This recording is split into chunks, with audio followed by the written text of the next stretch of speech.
Dear students, today we are going to start the modulus of elasticity.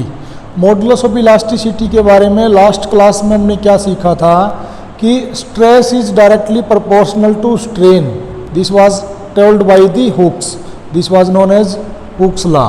और वहाँ से जब डायरेक्टली प्रोपोर्शनल के निशान को हटाते हैं तो एक कांस्टेंट आता है जिसको हम बोलते हैं मॉडुलस ऑफ इलास्टिसिटी. तो ये जो मॉडुलस ऑफ इलास्टिसिटी है ये आया है यहाँ से. स्ट्रेस इज इक्वल टू, या पहले इसको ऐसे लिख लेते हैं, डायरेक्टली प्रोपोर्शनल टू स्ट्रेन. और यहाँ पर एक कांस्टेंट आएगा जिसको हम बोलते हैं modulus of elasticity.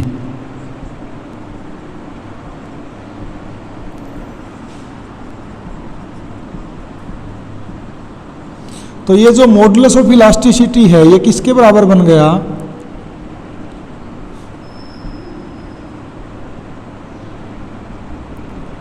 This is equal to stress divided by strain.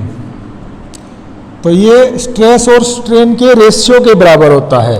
Strain तो एक यूनिटलेस क्वांटिटी है, तो मॉडुलस ऑफ इलास्टिसिटी की भी वही यूनिट होगी जो स्ट्रेस की यूनिट होती है, दैट इज न्यूटन पर मीटर स्क्वायर या पास्कल. तो ये जो मॉडुलस ऑफ इलास्टिसिटी है ये डिपेंड करता है कि what kind of stress you have applied on the body. जैसी भी स्ट्रेस हम बॉडी के ऊपर अप्लाई करेंगे उसी तरीके से उसके अंदर स्ट्रेन आएगी, मतलब डिफॉर्मेशन होगा. तो अलग अलग सिचुएशन में अलग अलग तरीके से बॉडी के ऊपर स्ट्रेस अप्लाई करने से अलग अलग मॉडुलस ऑफ इलास्टिसिटी होते हैं. तो there are mainly 3 types of modulus of elasticity.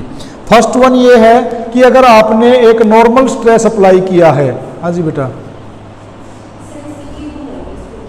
क्या? देख लो आराम से, इधर ये उठा के देख लो इसको. तो अगर आपने एक नॉर्मल स्ट्रेस अप्लाई किया है, नॉर्मल स्ट्रेस अप्लाई करने से उसकी लॉन्गिट्यूडनल डायरेक्शन में either length will increase, either length will decrease, extension या कंप्रेशन हो सकता है. तो उस सिचुएशन में जो मॉडुलस ऑफ इलास्टिसिटी होगा that will be equal to the normal stress upon normal strain. और उस पर्टिकुलर मॉडुलस ऑफ इलास्टिसिटी का नाम है यंग मॉडुलस ऑफ इलास्टिसिटी. फिर अगर आपने नॉर्मल की बजाय टेंजेंशियल स्ट्रेस अप्लाई की है तो टेंजेंशियल डायरेक्शन में ही स्ट्रेन होगा. उस सिचुएशन में tangential stress divided by tangential strain that will not be equal to Young modulus of elasticity. अब वो कोई दूसरा मॉडुलस ऑफ इलास्टिसिटी है और उसका नाम है शियर मॉडुलस ऑफ इलास्टिसिटी. ऐसे ही एक थर्ड वन होता है बुल्क मॉडुलस ऑफ इलास्टिसिटी. तो we are going to discuss about these 3 modulus of elasticity one by one. तो first one is Young modulus of elasticity. ये कैसे होता है, इसको हम कैसे निकालते हैं?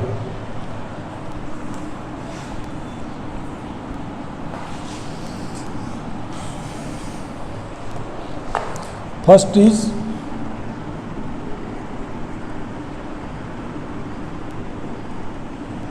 Young modulus of elasticity. ये कब होता है? अगर आप किसी बॉडी के ऊपर नॉर्मल डायरेक्शन में लोड अप्लाई करो तो उसके ऊपर नॉर्मल एक स्ट्रेस आएगी. मान लिया this is the normal direction, we have applied the force on it. तो ये मान लिया इसके अंदर डिफॉर्मेशन हो गया और इसकी ओरिजिनल लेंथ जो थी मान लिया वो L थी. आफ्टर डिफॉर्मेशन जो इसकी लेंथ एलोंगेट हुई मान लिया डेल्टा L हुई. और ये एरिया ऑफ क्रॉस सेक्शन जिसके ऊपर आपने फोर्स अप्लाई किया है नॉर्मल डायरेक्शन में दैट इज A. तो यंग मॉडुलस ऑफ इलास्टिसिटी इसको जनरली Y या E से डिनोट करते हैं. This is equal to the normal stress divided by longitudinal strain.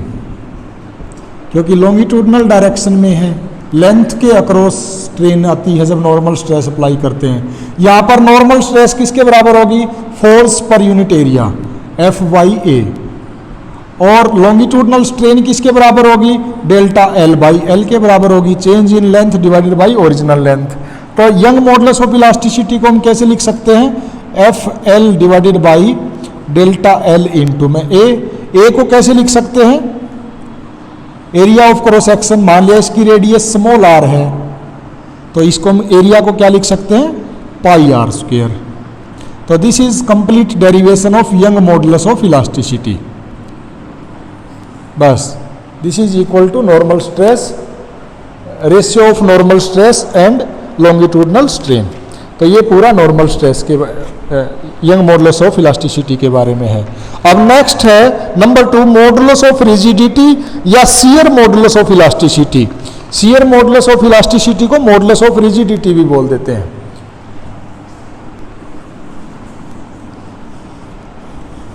Number 2 is shear modulus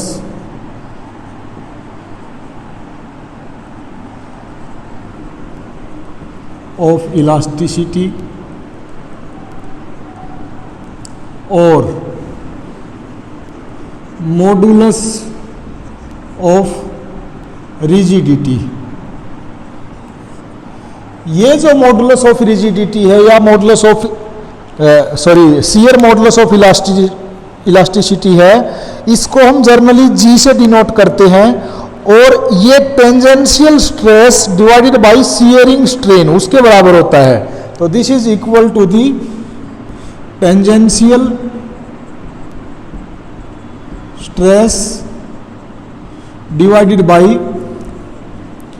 shearing strain. For example, there is an object in the form of a cube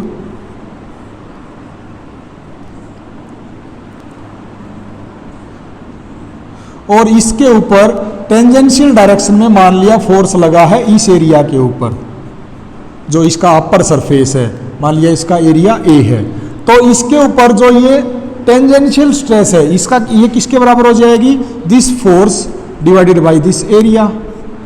shearing strain किसके बराबर हो जाएगी, shearing strain, shear of होना, shearing क्या करेगी, shearing तो इसको ऐसे, ये सरफेस ऐसे इंक्लाइंड हो जाएगा, ऊपर वाला ऐसे, ये वाला थोड़ा आगे ऐसे, तो इसकी शेप फाइनल ऐसे बन जाएगी। तो ये जो डिफॉर्मेशन हुआ है इसकी ओरिजिनल पोजीशन से कितना एंगल चेंज हुआ है theta, that is known as shearing strain. और ये थीटा हम कैसे निकालते हैं कि मान लिया ये जो इसकी एज के अंदर जो डिफेक्ट आया है वो डेल्टा एल है और इसकी ओरिजिनल हाइट जो है या लेंथ जो है एल है, तो थीटा किसके बराबर होगा, delta L by L K. तो F by A divided by delta L by L, तो this will be equal to F L divided by delta L into में A. This is known as the shear modulus of elasticity और modulus of rigidity. तो this is all about the modulus of shear modulus of elasticity. अब third one है एक bulk modulus of elasticity. Bulk modulus किसके लिए use करते हैं, अगर कहीं पे हाइड्रोलिक स्ट्रेस है, जैसे किसी ऑब्जेक्ट को आपने वाटर के अंदर रख दिया, उसका वॉल्यूम चेंज होगा, तो उस सिचुएशन में स्ट्रेस तो जो हम अप्लाई करते हैं वो तो होती है नॉर्मल स्ट्रेस, लेकिन स्ट्रेन जो आती है वो आती है वॉल्यूमेट्रिक स्ट्रेन। तो बुल्क मॉडुलस ऑफ इलास्टिसिटी क्या होता है, it is the ratio of normal stress to the volumetric strain. ये भी रेशियो तो स्ट्रेस बाई स्ट्रेन का ही है, लेकिन यहां पर स्ट्रेस तो है नॉर्मल और स्ट्रेन है वॉल्यूमेट्रिक। तो third one is bulk modulus of elasticity.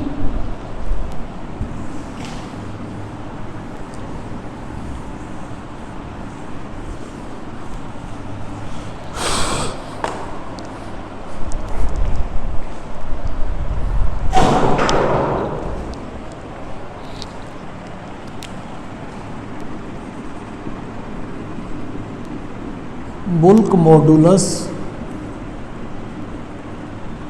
Of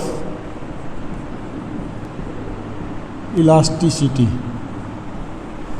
ये जो बुल्क मॉडुलस ऑफ इलास्टिसिटी है इसको जर्नली बी से डिनोट किया जाता है, and it is the ratio of normal stress to the volumetric strain.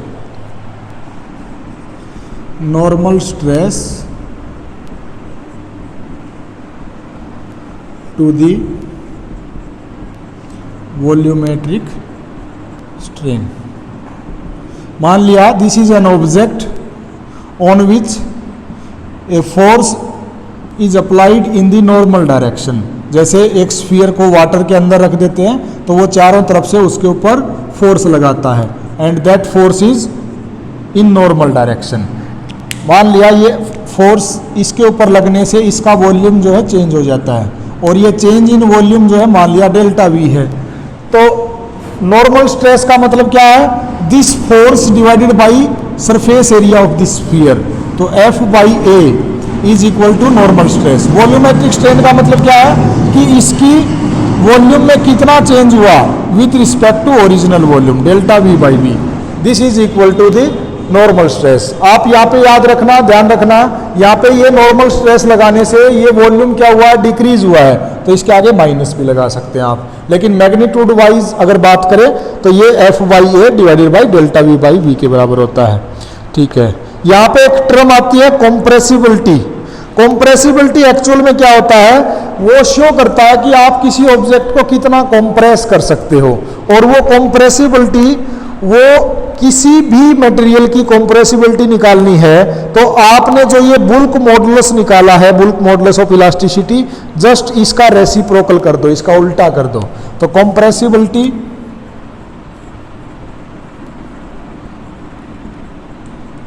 जिसको हम K से डिनोट करते हैं, it is equal to reciprocal of the bulk modulus of elasticity. और ये रिप्रेजेंट करता है, इसका सिग्निफिकेंस क्या है? It represent about the compressibility, मतलब किसी ऑब्जेक्ट को कितना कॉम्प्रेस हम कर सकते हैं, ये उस एबिलिटी को रिप्रेजेंट करता है, और ये इसका रेसिप्रोकल होता है। तो ये हमने आज तीनों मॉडुलस ऑफ इलास्टिसिटी के बारे में सीख लिया।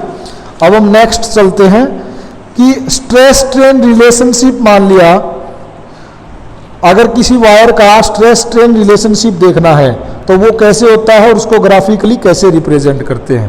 तो next is stress strain relationship in a wire.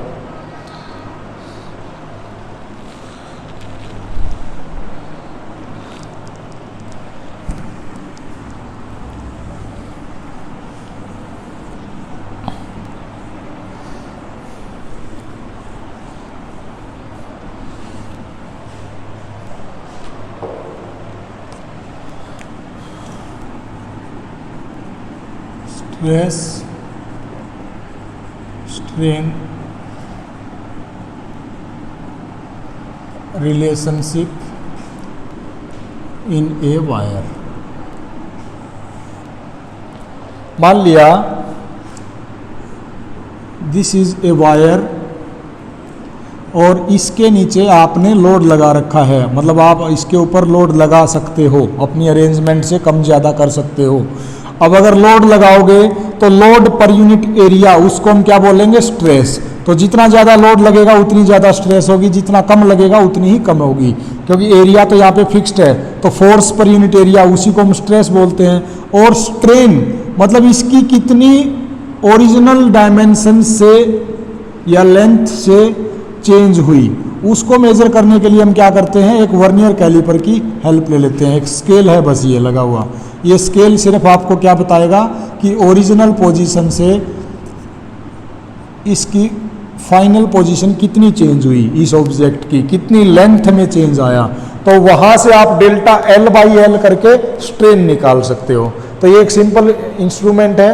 यहाँ पे एक वेरिएबल फोर्स, कम ज़्यादा फोर्स लगा के आप स्ट्रेस पहले डिफाइन करोगे, और कितना उसकी डायमेंशंस में चेंज आया है, उसकी लेंथ कितनी इंक्रीज हुई है, उस स्केल से देख लोगे, and change in length divided by original length से आप स्ट्रेन निकाल लोगे।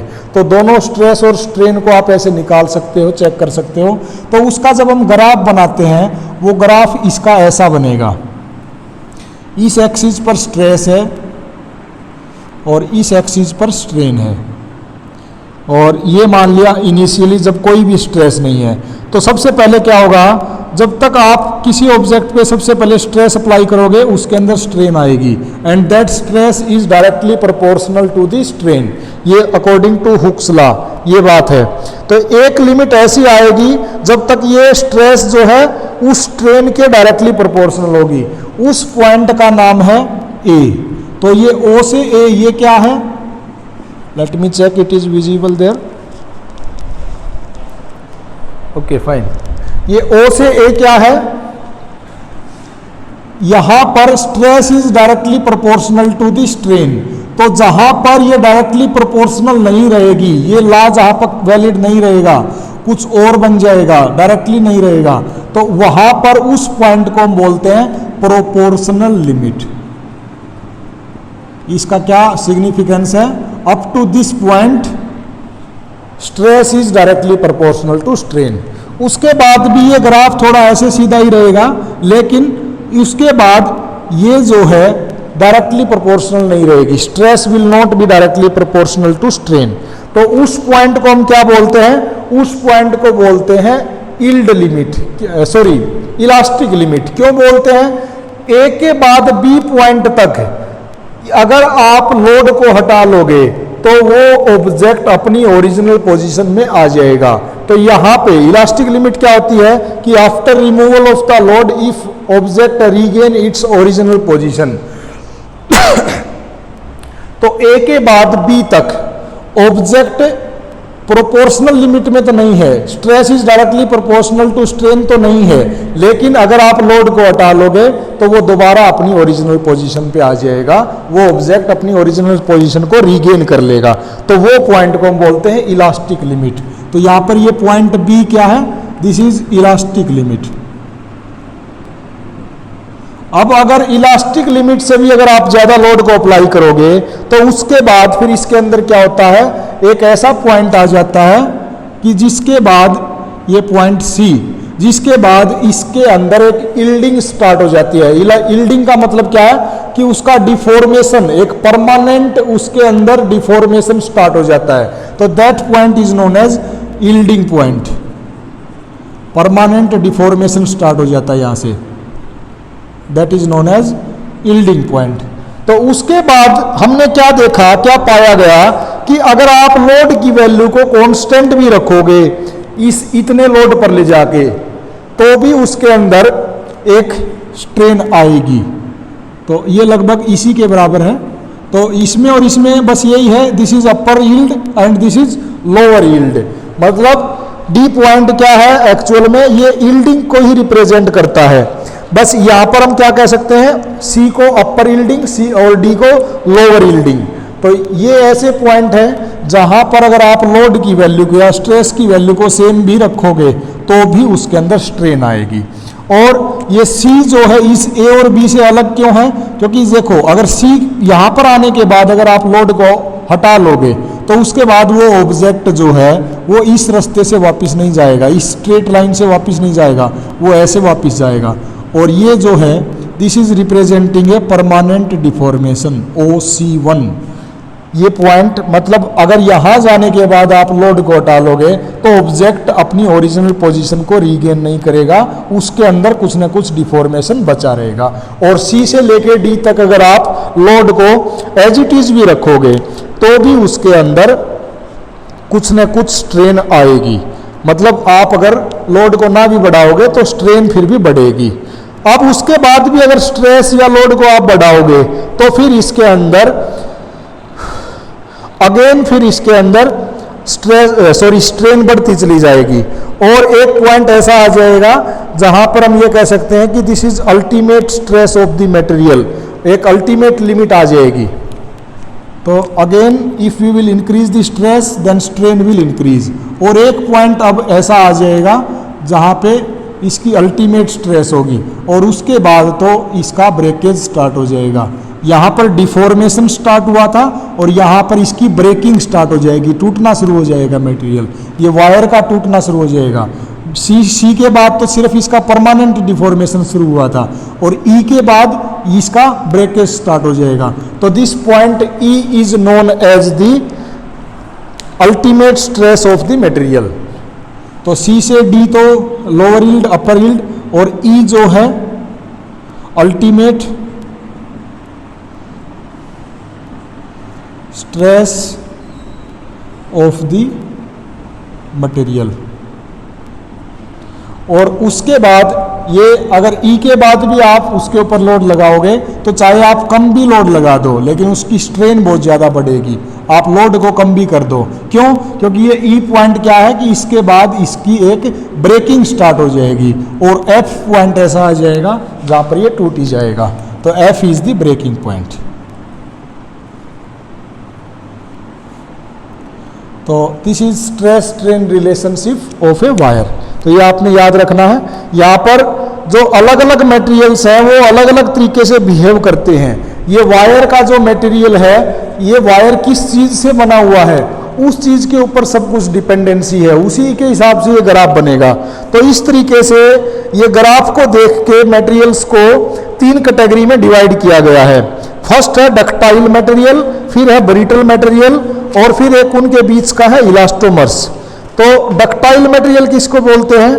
ये वो मटेरियल्स होते हैं जिनके अंदर बहुत ज़्यादा प्लास्टिक डिफॉर्मेशन होता है, मतलब वो टूटते नहीं है डायरेक्ट। देखो ये प्रोपोर्शनल लिमिट, फिर इलास्टिक लिमिट यहाँ से ख़त्म हो गई। इस इलास्टिक लिमिट के बाद और इस ब्रेकिंग के स्टार्ट होने से पहले ये पूरा क्या है? This is representing the plastic deformation zone, B से लेके ई तक। This is representing the plastic deformation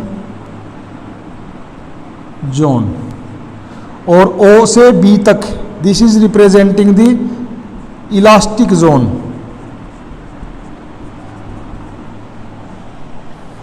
तो मैं 1 बाय 1 आपको बताता हूं।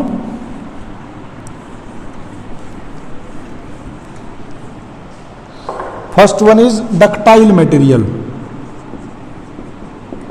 डक्टाइल मटेरियल्स कौन से होते हैं? जैसे आयरन है, एल्यूमिनियम है, कॉपर है। उनमें क्या होता है कि इलास्टिक लिमिट के बाद अगर आप स्ट्रेस अप्लाई करोगे तो वो एक परमानेंट डिफॉर्मेशन हो जाता है उनका, वो टूटते नहीं है डायरेक्टली। इलास्टिक लिमिट के बाद उनके अंदर डिफॉर्मेशन बहुत होता है और वो डायरेक्टली टूट नहीं जाते। तो उनका जो प्लास्टिक डिफॉर्मेशन जोन है वो अच्छा खासा होता है, बहुत ज़्यादा होता है। ब्रेकिंग और इलास्टिक लिमिट के बीच का जो जोन है वो उनका बहुत ज़्यादा होता है। तो those materials are known as ductile materials like iron. Iron में कौन सा iron? Steel, copper, silver, aluminium. These all are the ductile materials and in these materials plastic deformation zone is very large. Those are known as ductile material. Second है brittle material. Brittle materials कौन से होते हैं? जो materials उनके अंदर elastic deformation तो होगा थोड़ा बहुत, जब तक आप लोड अप्लाई करोगे, जितना लोड अप्लाई करोगे या स्ट्रेस अप्लाई करोगे उतनी स्ट्रेन आएगी। जैसे ही हटा लोगे वापस वो अपनी ओरिजिनल पोजीशन पे आ जाएंगे। लेकिन अगर आप इलास्टिक लिमिट से ज़्यादा उसके ऊपर लोड लगाओगे तो वो डायरेक्टली टूट जाएंगे, उनका प्लास्टिक डिफॉर्मेशन नहीं होता है। तो उनके अंदर आइडियली प्लास्टिक डिफॉर्मेशन 0 होता है, वो डायरेक्टली फिर वो टूट ही जाते हैं। तो वो होते हैं ब्रिटल मटेरियल्स। इसका जैसे ग्लास मटेरियल्स होते हैं, या फिर सबसे अच्छा मैं एग्जांपल दूं तो कास्ट आयरन होता है। कास्ट आयरन को हम अपनी आम भाषा में शायद डेगचून बोलते हैं, वो भी एक लोहा ही होता है, डेगचून, जिसको इंग्लिश में कास्ट आयरन बोलते हैं। उसमें क्या होता है कि उसमें थोड़ा बहुत इलास्टिक डिफॉर्मेशन तो हो सकता है, लेकिन उसमें परमानेंट डिफॉर्मेशन नहीं होता। उसके ऊपर कोई हैवी चीज से आप चोट मारोगे वो डायरेक्ट टूट जाएगा। ऐसा नहीं है वो कि आप जैसे कोई सिल्वर का तार है उसके ऊपर कोई चीज से आप हैवी चीज से उसके ऊपर चोट मारेंगे तो वो अपनी शेप को चेंज कर लेगा, डिफॉर्मेशन हो जाएगा उसके अंदर, वो डायरेक्टली ब्रेक नहीं होगा। लेकिन कास्ट आयरन जो है वो डायरेक्टली ब्रेक होगा, उसमें इलास्टिक लिमिट के बाद डायरेक्टली ब्रेकिंग पॉइंट आता है। तो that is known as the brittle materials. और एक होता है इलास्टोमर्स।